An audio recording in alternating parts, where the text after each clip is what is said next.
You. What's up, guys? We're back, day three of From Employee to Entrepreneur Success Series. And today our guest is Ron Gelok. And we'll get to Ron in a second, give you some housekeeping. I'm Colin Yearwood, your host, and super excited about bringing this series to you. You can find me over at colinyearwood.com, and you'll be able to find the replays of this by following the links below. Now, the goal of this Employed Entrepreneur Success Series is to have authentic and real conversations about the process that it takes from going from employee to entrepreneur. Is not that overnight magic bullet like I think you would like to believe. Many people would like to believe. And I know Ron is going to share his journey and how he's been able to successfully maneuver that process of taking his skills or developing the new skills necessary to build his business online. So Ron, tell us a little bit about you and where you are in that journey from going from employee to entrepreneur. Yeah, awesome. Colin, thanks. Thank you so much for having me today. I'm really excited to be part of this employee to entrepreneur. But yeah, actually, I have made the journey from employee to entrepreneur a couple of times. I've had the unfortunate experience of having to start over a couple different times, but really the last time was I was employed as a chocolatier. I was working at a place called the Fudge Shop in Flemington, New Jersey, and I absolutely loved it. It was the best job that I've ever had, and when I knew I was getting ready to go full time, and I kind of like sensed that or knew that. I had like my financial numbers where I thought they needed to be. So I went full time about 2 weeks before Valentine's Day, about 5-6 years ago. And now I own a business called Christ-Centered Coaching, where we provide online business development coaching for Christian coaches, entrepreneurs, and personal brands. We help them get more leads and make more sales and grow coaching businesses. So I've been doing that for about 5 years now. And, other businesses have been in real estate, network marketing. So I've tried a lot of different things, had success in a lot of different things. And I think mainly because of my poor choices is what reasons why I had to start over. But now I'm super thankful and blessed to be in a much more secure place in business today. Man, we're going to definitely dive into that starting over process because I think many people go through that. I've gone through that myself. But let's talk about what is one thing that you wish you knew sooner about entrepreneurship that now you look back and said, man, if I only did. Yeah. One thing, like when I've been an entrepreneur since I was 18, on and off. And one thing I wish I knew sooner is to really be a better planner and plan for things to go wrong. On social media or in movies or on the news, whatever, entrepreneurship just looks awesome, like straight shot up and, all the status and the glory and all that. And really the reality of it is entrepreneurs are really the people that are crazy enough to work 60 hours a week for themselves, and as opposed to working 40 hours a week for someone else. So I wish I knew it required more planning, patience, and specifically, right when I went full-time, Colin, I thought, all right, I wanted my income to be 1.5 times what I was making at my job. Figured, okay, that would probably be pretty good. Like, it doesn't make sense for me to quit my job unless the grass was really greener on the other side. So I wanted to be making more than what I did at my job. But when I did that, when I actually said, hey, this is my last day, I'm peacing out, I'm getting out of here. I didn't realize that I should have had like kind of a plan, a daily routine of how am I going to spend my time? Like, because I just went from working on my business very part-time, like a couple hours a day at the most, to boom, I have a full brand new open schedule and I can do whatever I want with myself, with whatever I want with my time. And that's not necessarily a good thing. So I wish I knew the planning. I wish I knew that I needed more money than that. I think those are really the two big ones, man. Dude, those are good ones. I've been there. I've definitely been there. I know my first, it's going to be 3 years to me next month. I've been full-time self-employed. And my first 2 to 3 months, it was a lot of time wasting. And I just felt like I spent 3 hours at the gym, 2 hours at lunch, and then realized at the end of the day, nothing is done. So that's definitely a good one. So now you talked about, so you had several instances where you've gone from employee to entrepreneur. Let's go back to the first time that happened. Sure. Share that story. What kind of business you were in? What caused you not to have the results you were looking for? Or why did you go back into traditional work? Yeah, sure. So the first time I went from employee to entrepreneur, last job I had there was, do you guys remember video stores? I was a video store clerk for Hollywood Video here in New Jersey. That was the last real job. I loved it. You just got to watch movies all day for the most part. But anyway, so from right out of high school, I was 18 and I went to a real estate investing seminar and I borrowed some money on a credit card and I rang up close to 30 grand in startup expenses and education. And I started a real estate investment company and I started flipping houses at age 18. I think the first house I flipped, I think I made like 18 or 22,000 on. So that was a pretty good first deal. And I had that business for about four-ish years. And what happened is real estate at the time had it was right when that big foreclosure wave happened, like 2006 to 2010 is when I had that business. So there was the foreclosure mortgage crisis happening. So that was a stress on the business. And to be honest and frank with you guys, I was an addict. I was a drug addict, and I was using a lot of the money that I was making to feed my drug habit and my promiscuity and my poor choices. And it really took me away from my goal of wanting to help people in real estate. And, I eventually got to a place where I hit rock bottom. And I remember I had real estate deals where all I had to do was sign the contract and send it to my buyer, and I would have made 20, 30,000. I had that a couple times. And I screwed it up. I passed on it, or I was like, you know what? I'm going to go get high and go skateboard outside. And that's what I did. So my choices really caused that business to fail. We still do a little bit of investing now that I'm married and sober, and have some property in Florida. But really from that place, I hit rock bottom, went on the path to recovery. And I got involved with camp work, camp ministry, and eventually became a chocolatier. And in the midst of that, I started going to Bible school as well. And, I became a licensed minister, and still working at the fudge shop. And, I did that for a couple years. And then eventually, the whole time through all of this, working part-time on my online business, even in my active addiction, I've always tried to get something going online. I think in the midst of that, probably in recovery, it was maybe 8 or 9 month period, I just didn't do anything. But yeah, I saw how like all of the ups and downs and the mistakes, the poor choices, the mountaintop experiences, the successes really equipped me and empowered me to be a business coach today.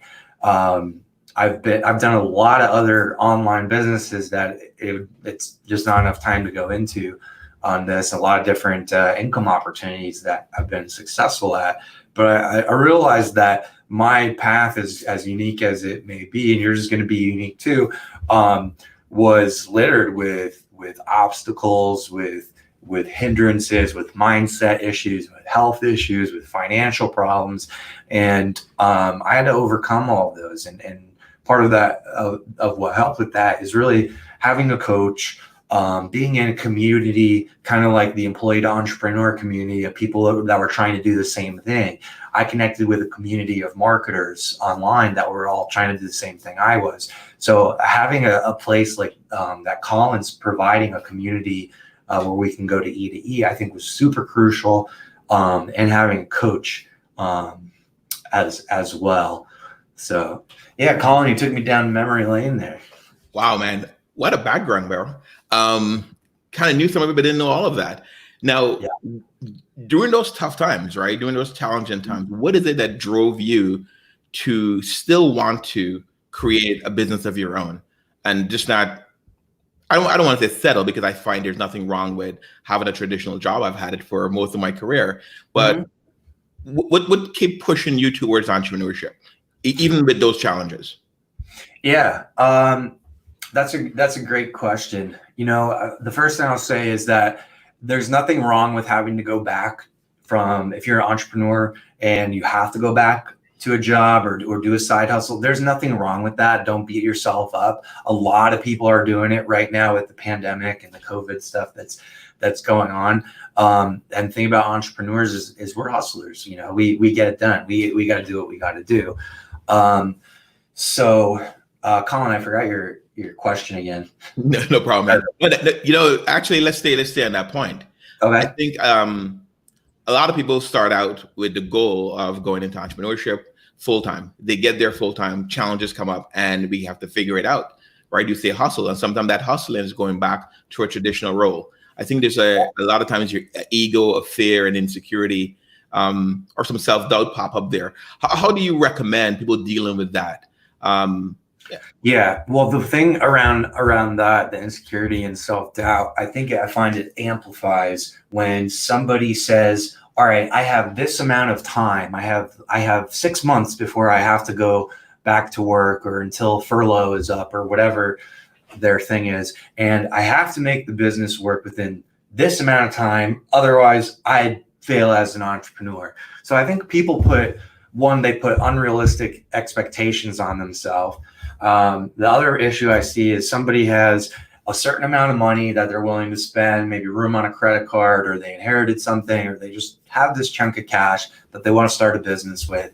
And they end up buying a ton of programs, courses, information, coaches, events, seminars, all this stuff, which is all really good information, but the business never ever gets off the ground because they're stuck in library mode, or in getting the next high from purchasing the next thing and going to the next event. So it never really happens. And these things are kind of distractions or masks, if you will, to really doing the work that it requires to get to that place of being full time. Perfect segue, man. What have you done? What is the process you went through? What is the work you did that's required to take you from the challenges you've experienced, we talked about earlier, to position yourself where you can go full time in a successful business for like the last 6 years? Yeah, I mean, I've been an entrepreneur at least 10 years plus in total. But like I said, I had to go back to a job there at one point. So for me, what I did is, one very practical thing is I had a cash cushion. Is like, hey, let's say, I don't make any money for the next 90 days starting this business. How am I going to pay rent? How am I going to pay my mortgage? How am I going to keep putting food on the table and take care of my kids and that kind of stuff? What bills am I going to have come up? Is my car insurance going to be due? Is, this certain bill that renews at this certain time? Like, what are the expenses I'm going to have when I'm launching this business? Do I have a cash cushion that is like 3 to 4 months of income? Really, 3 is what I did. Just in case things don't go as planned. If you can't make any money in 90 days, you might want to reevaluate your business model or your plan, or work with somebody with Colin that can help you get clarity on that. So I think what I would do is, one is the cash cushion, two is the mental preparation, knowing that things can and will go wrong. It may not necessarily be your fault. You can't control all of it, but what you can control is how you act.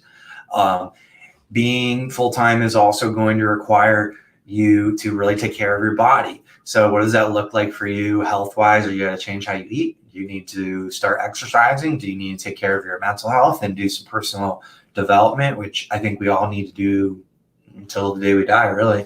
I hope I never reach the top of the mountain.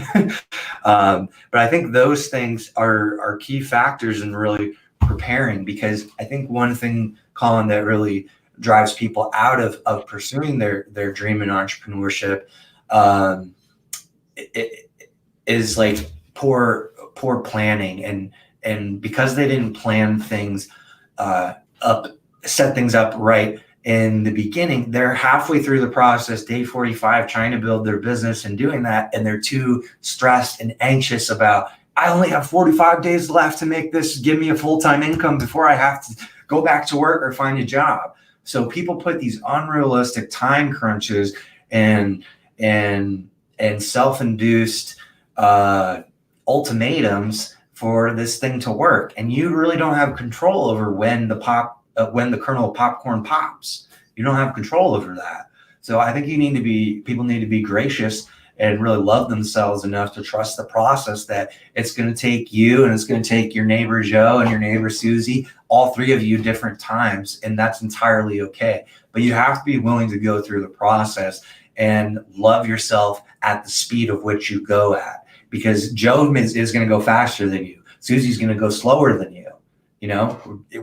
Don't make that mean something about yourself. Employee to entrepreneur is now you're competing with yourself. Employees were previously competing with the other employees, right? Or you're all on that level. Entrepreneurship is competition in yourself. So I'm going to stop rambling there. I think that was good, man, because I think a lot of times you're right about a couple of things. Is that self-imposed deadline that you put, and a lot of times it comes because we didn't plan the cushion. We didn't plan the process. So that's really, really good. Now, you've done several things in your career. We're going to move forward a little bit. How has all those things you've done in the past, right, built on each other to get you to where you are right now? And I ask this because maybe to give some context. A lot of people may try one thing for a few months, for a few years, it didn't work, and they think about it as a failure. And I've learned it was necessary for me personally in a lot of cases to fail at other things to learn something else to move forward. So how have you used the other opportunities and the education you've gathered in different industries to bring you where you are now as a business development coach in your current business? Yeah, that's a great question. Colin, I believe that God's deposited gifts, talents, skill sets, abilities into all of us. And sometimes the things that we go through, the businesses that we try, and things that we fail at and have some shortcomings are the exact methods that I think God is using to equip us. Some people feel very passionate about their business or about being an entrepreneur, that it's almost as if they're being called from God. And if that truly is the case here, then I think you have to be okay with adversity and trusting this process. Colin, could you say your question again? No problem, man. So the question is, how did you use your past experiences, the different opportunities you tried, the knowledge you've gained? How did you use that as a tool to create the business you have right now? Well, you're on the right path before. Yeah, I was on the right track. I just had a brain fart for a second. Like I was saying, those experiences, those failed businesses, those mistakes, those things, I like to think of the failures as stepping stones or learning opportunities. And if I keep them as learning opportunities or stepping stones, you are able to keep moving forward. I think failure is painful. Nobody likes it, but it is required. It is part of the process. If you have no tolerance for things to go wrong or for things not to be in your control, you're going to have a hard time as an entrepreneur. Ironically, most entrepreneurs are control freaks. So we want things the way that we want, and we want to help people. We want to do what we want to do the way we want. So there's a little bit of that that spirit in there. But again, you have to be able to tolerate the failures and the setbacks and realize that those experiences are making you stronger or developing your character or equipping you to learn something new. Your failures, like let's take Facebook ads, for example. I'm doing ads all the time. Most of the ads that we do don't work. Most of the ads we do don't work. Right. And that's normal. Every agency, every marketer experiences that too. They're not going to broadcast that and market that way, but that's the reality. Most of the ads that you try are not going to work. You're looking for those one or two winners that you can really scale and blow up, and this is kind of the same way with those failures in your ads. You learn, all right, that strategy didn't work, that image didn't work, that copy didn't work, this whatever didn't work, and you adjust and you try something new. So without failure, it's hard to learn all of those lessons that you normally would. I find a lot of entrepreneurs tend to be stubborn people at times, not all of them, but I'm a stubborn person at times. And I want things the way that I want them, and the experiences of things not going the way that I want was really helping me loosen my grip on being a control freak. On okay, I can adjust, I can learn from this. It didn't go my way, but that's okay. Like entrepreneurship and the failures and stuff will develop you if you allow it to, but you have to trust the process. That's good. Let's talk about trust in the process, right? And you as a business coach over the last couple of years, you've been my business coach, and you've worked with a lot of people, and you've seen different tendencies that are maybe some of the tendencies are consistent from person to person, right? Talk about what is some of the common obstacles that you encounter when you talk to clients, especially those building a business online, especially those who are doing it part-time with the intention of going into full-time entrepreneurship. Yeah, there's a lot of common obstacles. I'm sure you see some of these too, Colin. Like, I call it like ooh shiny syndrome, where, like 1 week I'm focused on this business opportunity. Next week it's, hey, let me get this Facebook course. Then I'm on AdWords, and you just jump from thing to thing to thing. You can't get any traction like that. The other thing I would say, I think, is people undervalue themselves and their skill sets. A lot of people don't feel worthy. They don't feel worthy enough to say, I can help other people, or I can do this thing. A lot of like limiting beliefs and self-sabotage is common. I find a lot of people get stuck in between the fear of failure and the fear of success, these two places. And when you're stuck in between, you just bounce back and forth, or you get paralyzed and, you don't do anything. You just feel anxious and stressed out and frustrated that things aren't going your way. So as long as you have fear ruling your life, it's hard. It's going to be hard to succeed. You have to have faith that you can do this. It will work. And each day you're getting better and better. You have to love yourself and be patient with yourself and trust that process, that things are going to work out when they need to. Your job is to show up, do the best that you can in the time that you have with the resources that you have. And every day you do a little bit to move yourself forward. So those are some of the pitfalls and kind of how you combat some of them as well. But I'm sure you see it as well, Colin. I think the thing that holds people back the most is really mindset. mindset issues or like worthiness and fear or afraid or money issues. I'd say worthiness, fear, and money issues. Wow, what a trifecta. Worthiness, fear, and money issues. And Yeah. fear could be the link between all three, between those other two things. It like we should really show it as like a triangle thing with arrows or something. They're all kind of connected.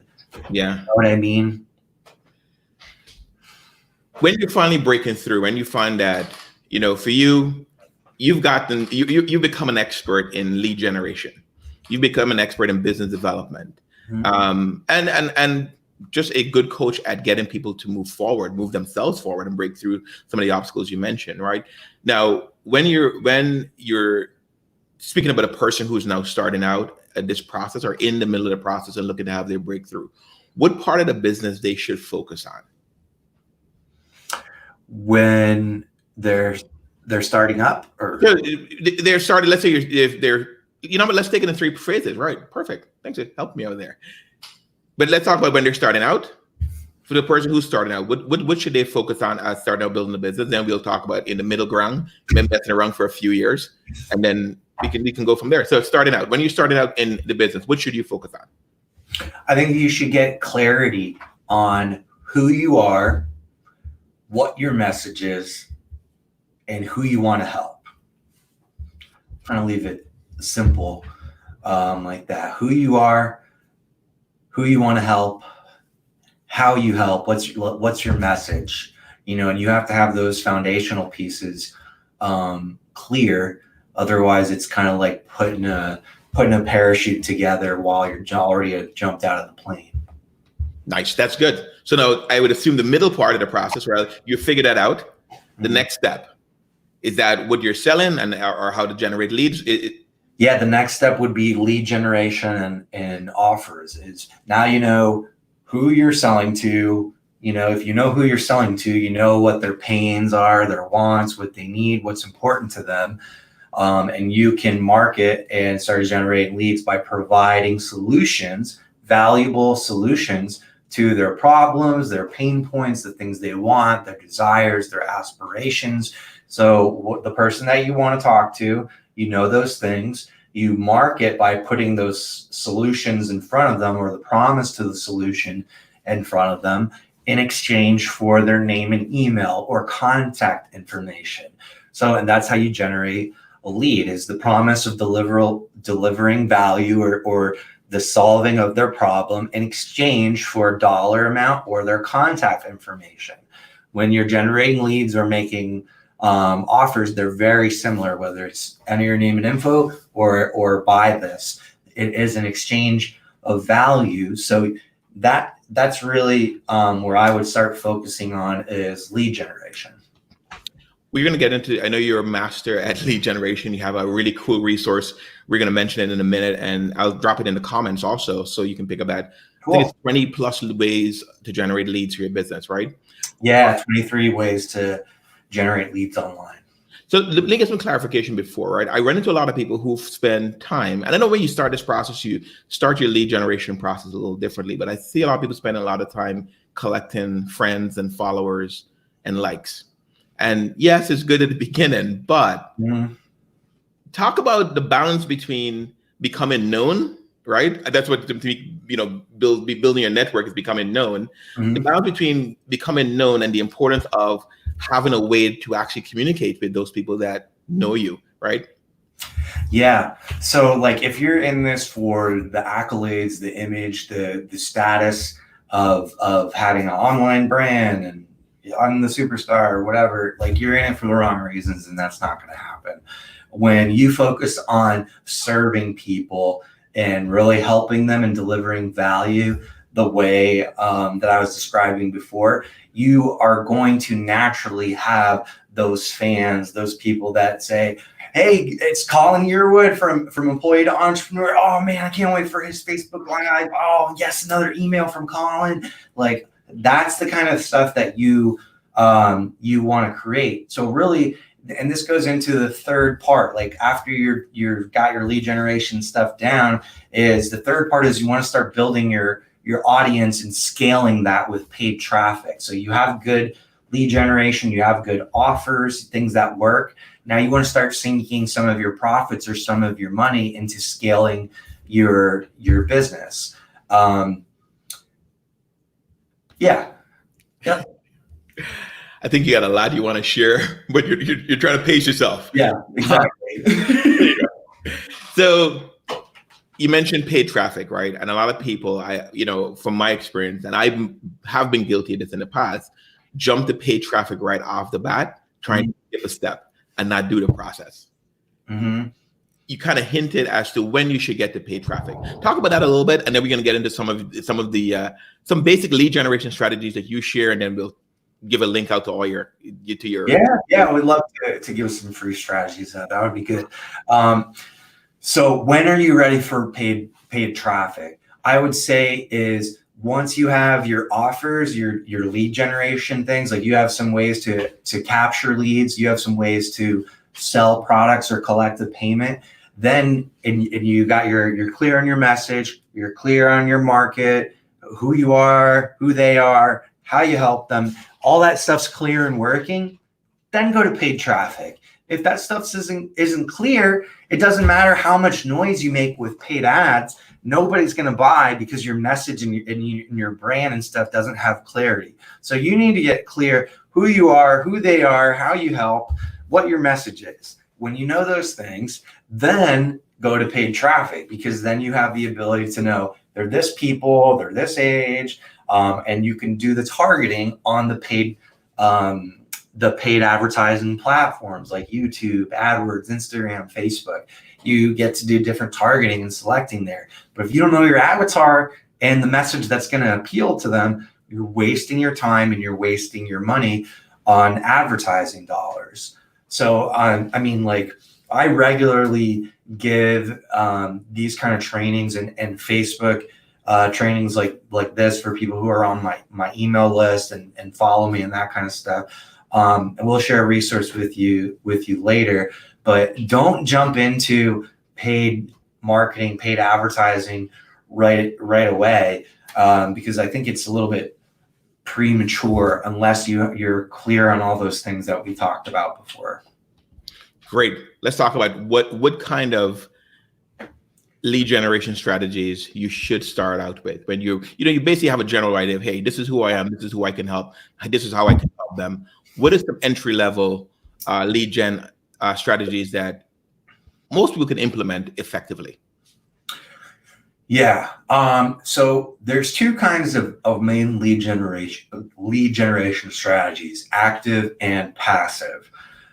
Passive marketing is anything that is content that will stay out there in internet land forever.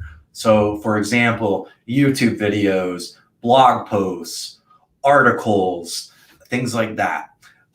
Things that are not going to stay out there in internet land forever are things like social media posts, Facebook or Instagram lives, posting in groups. All those things are not going to stay in internet land forever. They're very active strategies, meaning you do something right now and somebody can respond right now to it for you to generate a lead.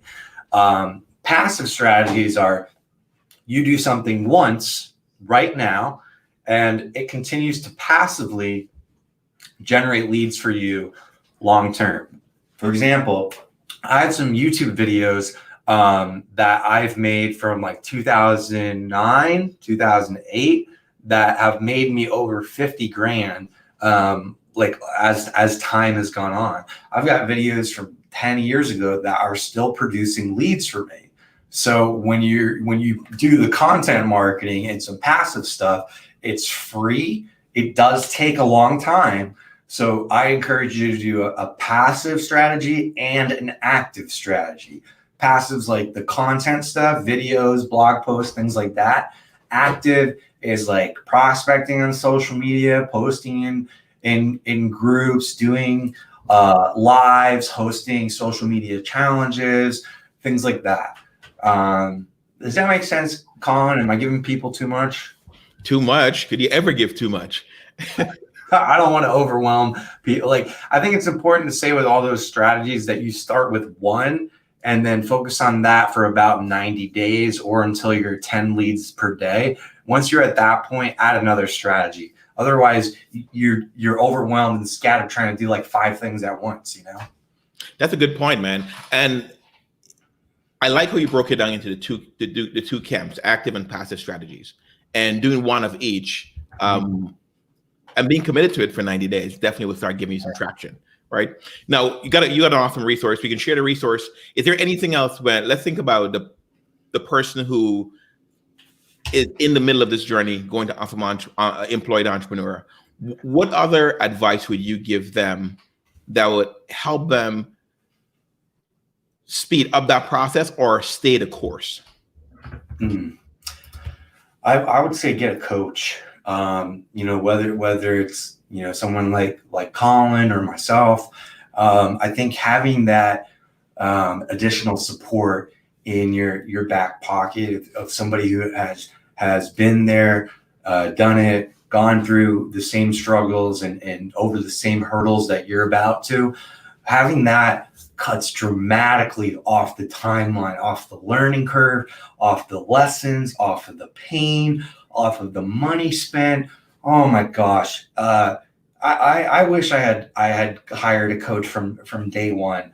I think it would have helped me out a lot and saved a lot of time. I'd probably be much further ahead as well. So, and I'll also say around that, there's no shame around getting support, getting help. It's actually a position of strength to identify, hey, I can't do this by myself. I'm no longer, this is why it's a position of strength.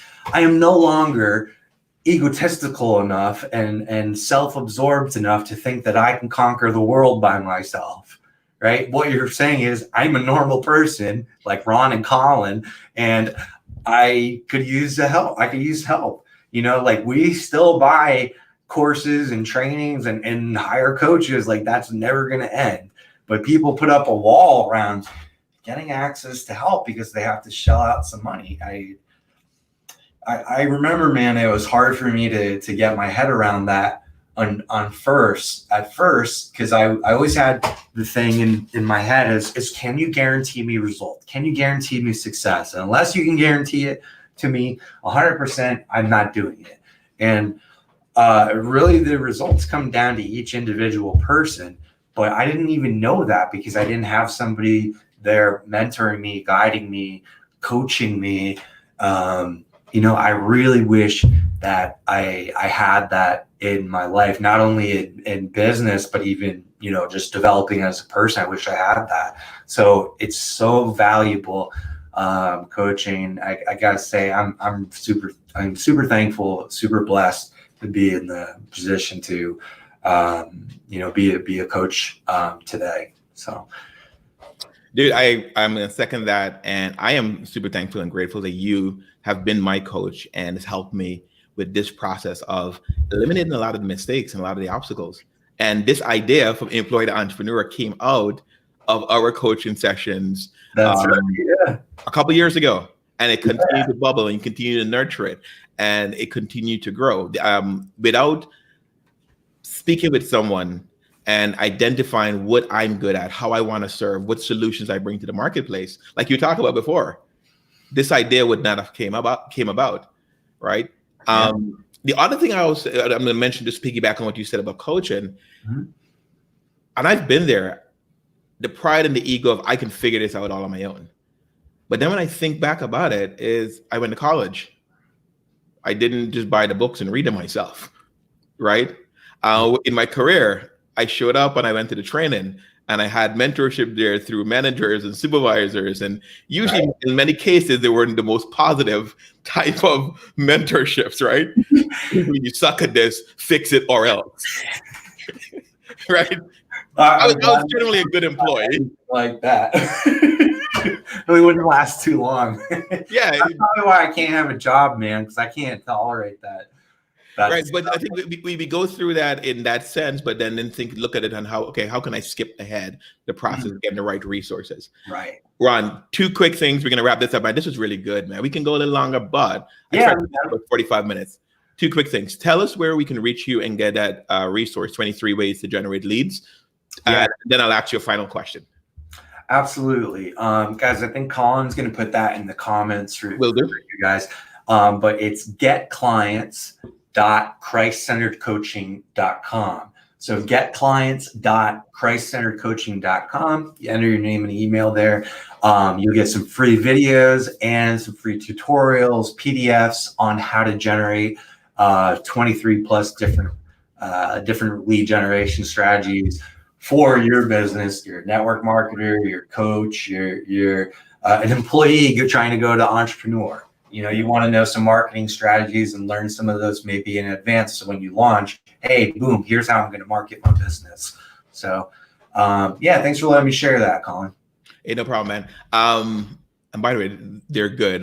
Visit Ron's blog at christcenteredcoach.com. I was telling you before, I love the blog, man. There's a lot of good resources there. And, just to brag on you a little bit, there's a lot of blogs with a lot of talk. I like with yours, it's very specific to a result and an outcome, very specific tools on how to use those. So that's one of the cool things I like about your blog. Let's wrap this up. What is your secret sauce? What is it that you offer to your clients that makes you different from all the other people in your space? Yeah, thank you for asking that. So I am a licensed minister. The name of my business is Christ-Centered Coaching. So as a minister and a certified life coach, I integrate Christianity and biblical principles into coaching, into what we do.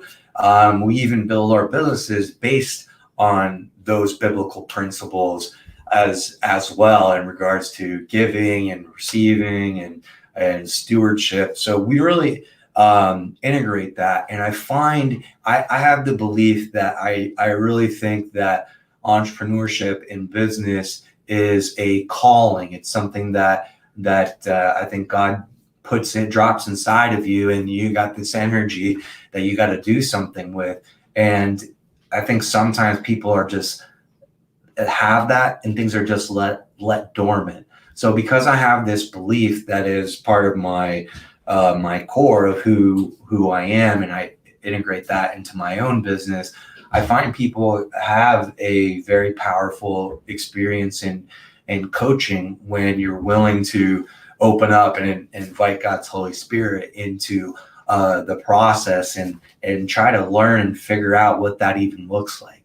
So I would say that's my secret sauce, or what differentiates me.